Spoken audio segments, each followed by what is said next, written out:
Hi guys, welcome back to Keeping It Real Estate with your hosts, Justin and Brandy from Team Grande at Remax Escarpment. Today we're diving into pre-construction.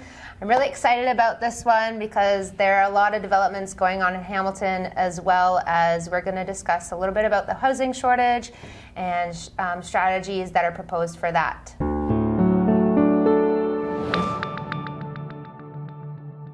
Yeah, so I mean, the article just came out. The Housing Affordability Task Force from the Ontario government did a study basically seeing what needs to be done to help increase affordability. And the stat that they came up with is Ontario essentially needs to build 1.5 million homes in the next 10 years to keep up with demand that we're currently seeing.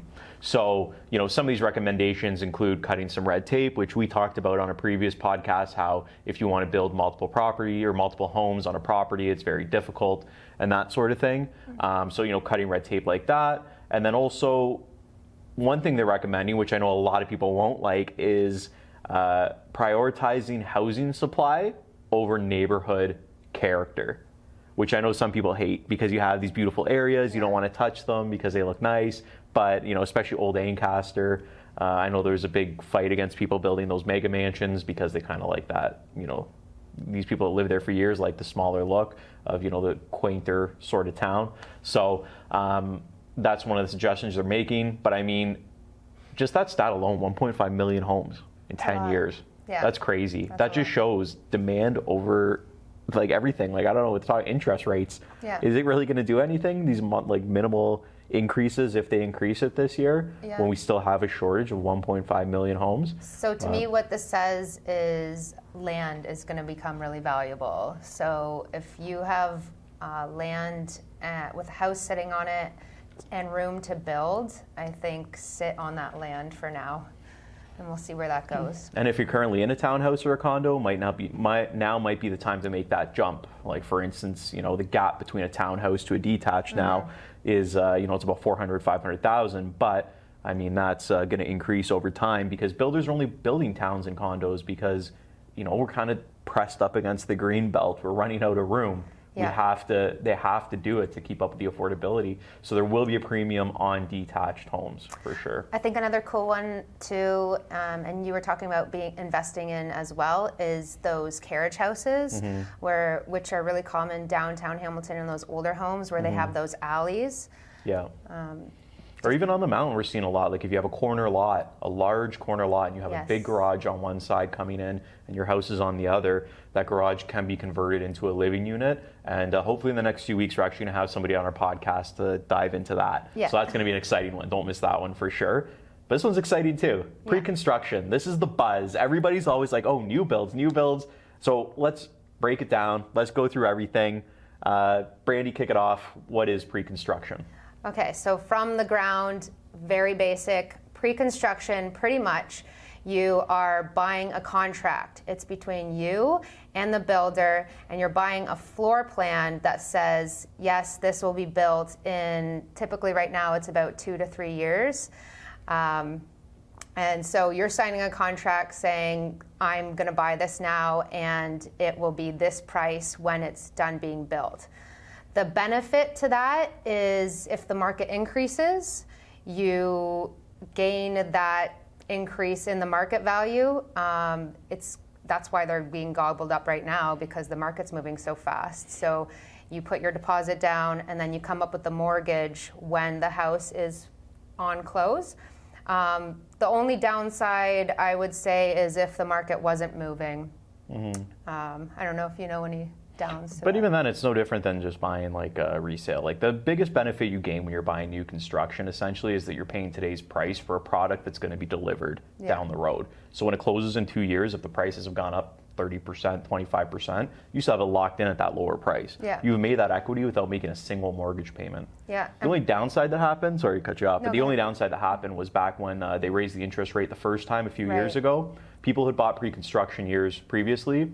Time came to close, but because the interest rate had gone up, they actually couldn't get the mortgages for the house they purchased because they no longer qualified. So that's one risk. If you're buying now, anticipating making the monthly payment and qualifying at, you know, a 2.5% interest rate, but the time comes and they're 3.5%, and you can't qualify, you can find yourself in a little bit of trouble. And people did, and people were forced to give up their deposits, forfeit their deposits, and walk away from the home. So that's one risk with it, for sure. And one other thing to consider too is the builder can always delay the closing. So even though it's set to close in 1 year, 2 years, they can delay it up to 3 times.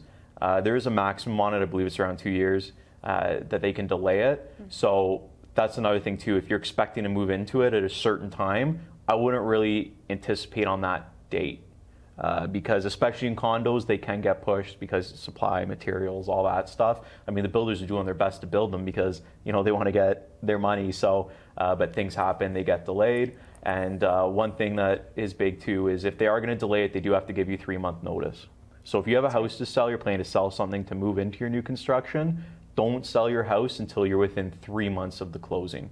Because once you, if you sell before the 3 months and the builder pushes it, and you have your closing dates lined up, it could cause you some trouble. So you want to make sure, because after, the builder really can't change the closing date after that 3-month window. So don't go selling 6 months prior thinking you're going to be safe.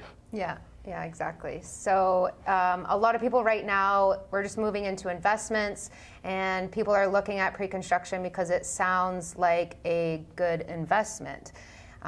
It's brand new, no worries, maintenance free almost. Off that, it's based on, new builds are based on Tarion. Stumbled. So a Tarion warranty, kind of what it is it protects the build up to 7 years, and they're in 3 phases.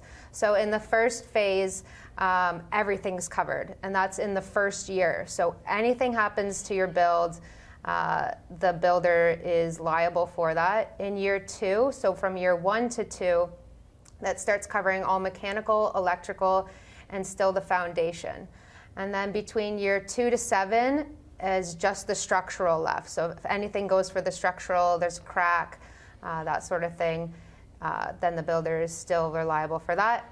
And then if you sell, within those 7 years, Tarion is transferable. So the new builder, it doesn't start back from the beginning.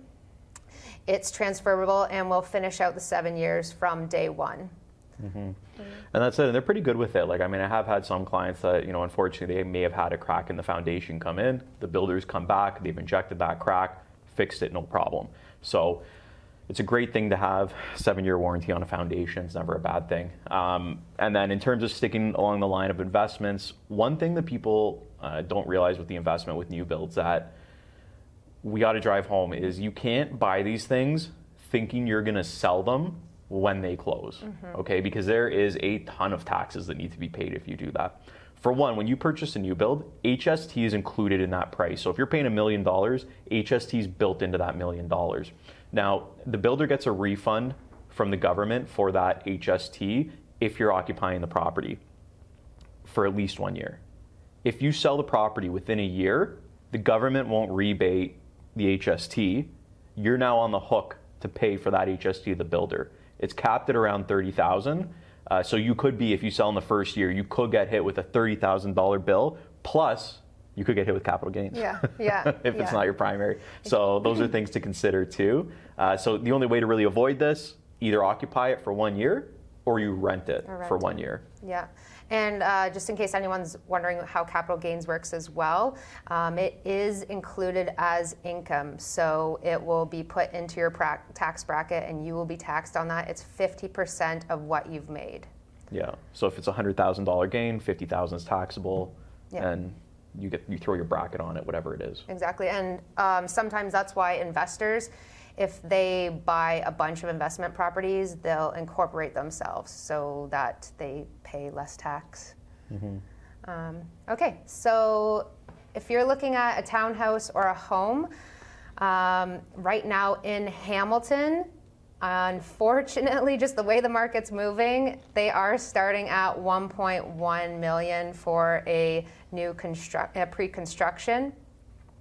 If you are under that and 1.1 or you're capped at 1, you can start looking at condos. They're still really great investments. I think they are, and I think they're going to be catching up. There's a lot of awesome new condos being built, especially along Main and King Street in Hamilton. So if you're looking at it as an investment standpoint, all you have to do differently is, a lot of people are worried about the condo fees, I think. So all you have to do is factor the rent, the condo fees into the rent price, and that'll cover you that way. Yeah, and a lot of times it's not a bad thing. Like with a condo fee, you're essentially, if you had a house, you got to start budgeting that you're going to have to do the roof, you're going to have to do windows. Like one of my properties, I put $40,000 into this year, which is something if it was a condo, you wouldn't have to do. So paying that $300-400 over the course of a few years is really minimal to have complete hands-off approach to your investment. And condos are, I don't know, I've had a condo as an investment before. I liked it, turnkey. It was easy. You don't have to worry about anything outside, like I said. And then one thing when you're purchasing a condo to keep in mind, if you do want to go that route, is there's lots and lots of condos being built, especially downtown Hamilton, out by Grimsby, out by Beamsville, Burlington. They're everywhere. So you want to get into one, but one thing to keep in mind is you want to get one that has, cool amenities, because that helps a little bit of the resaleability. If it has that movie room, if it has a pool. I know some people don't like the pool thing because it adds to your condo fees, but it can help with resale. Like for instance, Television City, which is coming soon, depending when you're watching this video, it's coming soon. They have, well, from what I remember he was telling us was that they're running gas lines to every balcony in the building. So why this is cool, if you have a normal condo building, you can have an electric barbecue out there. You can't have an actual barbecue.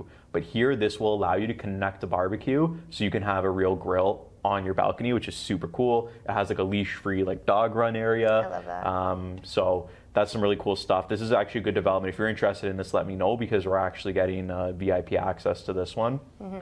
And then even the Acclamation has the indoor-outdoor fireplaces on their balcony. It's just super cool stuff. So yeah, we have so just a heads up, we have a running list of developments that we're in contact with. So if you ever want to be in contact or on that list, so you get our first access as well, just let us know or drop us a DM, and we'll put you on there. Yeah.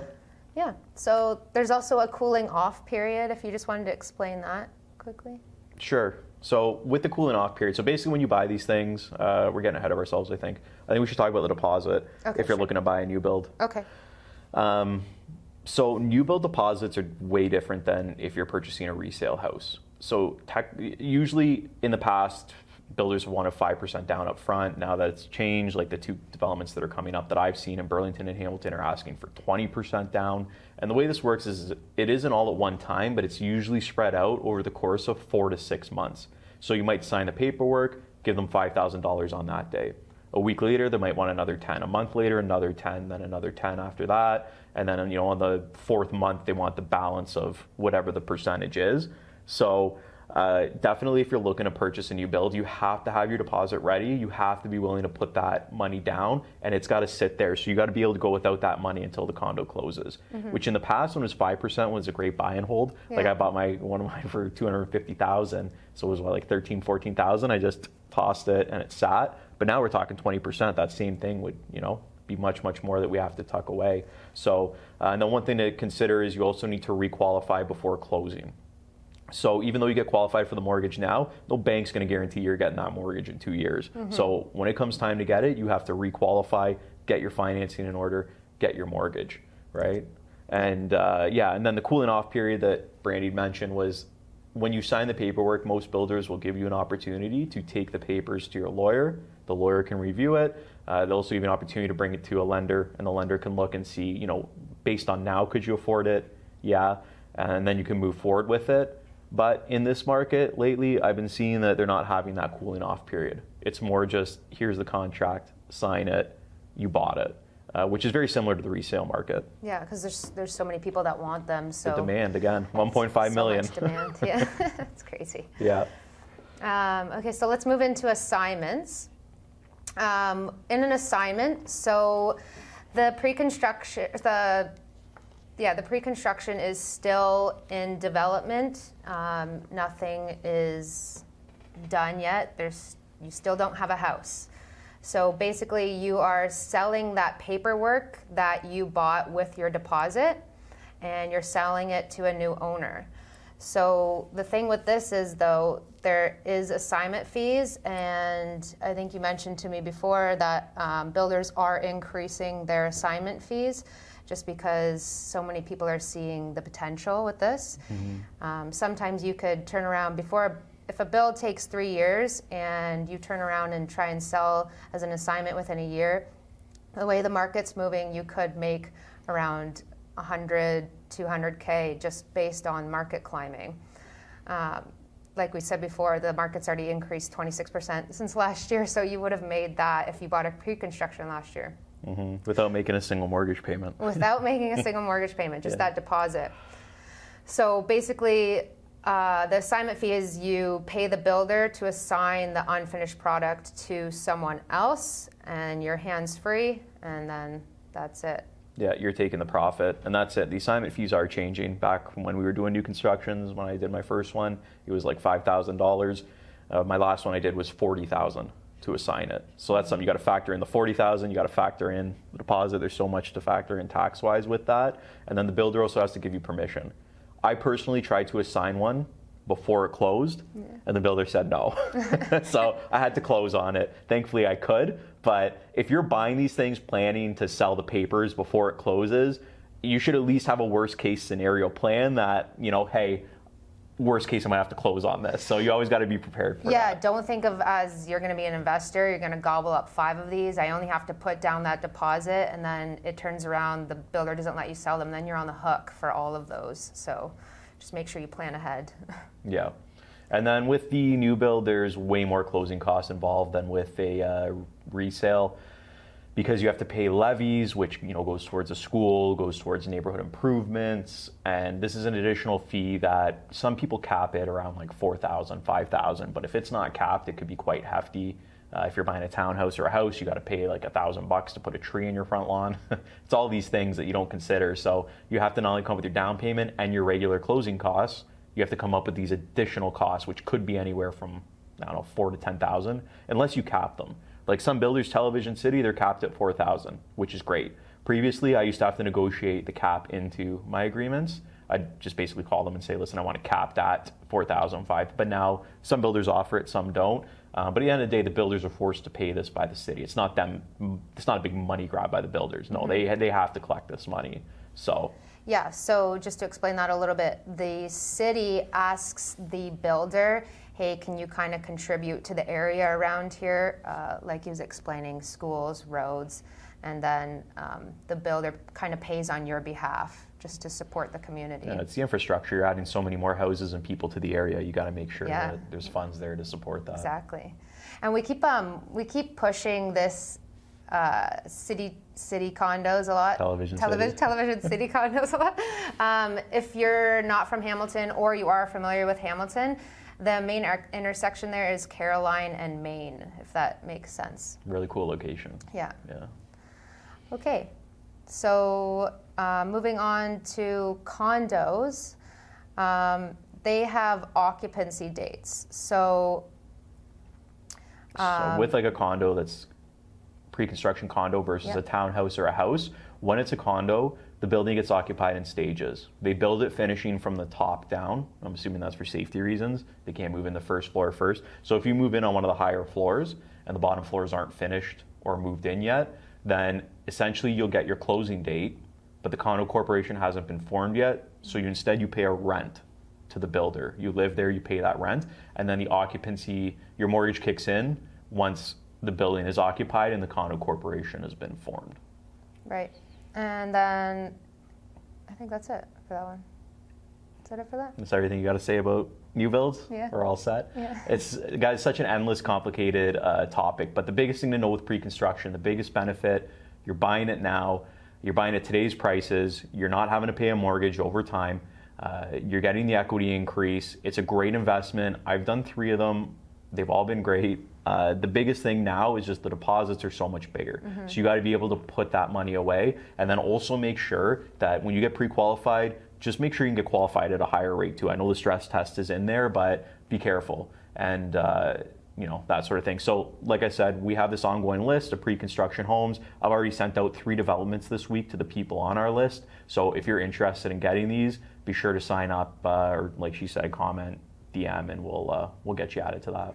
Yeah, they're really hard to get into right now. So I think if you can get your hands on one, they're a great investment for the way the market's moving. So yeah, okay. So please share, like, and subscribe if you liked our content today, and please comment if you have any other questions, or jump on our list for new developments coming up in the area.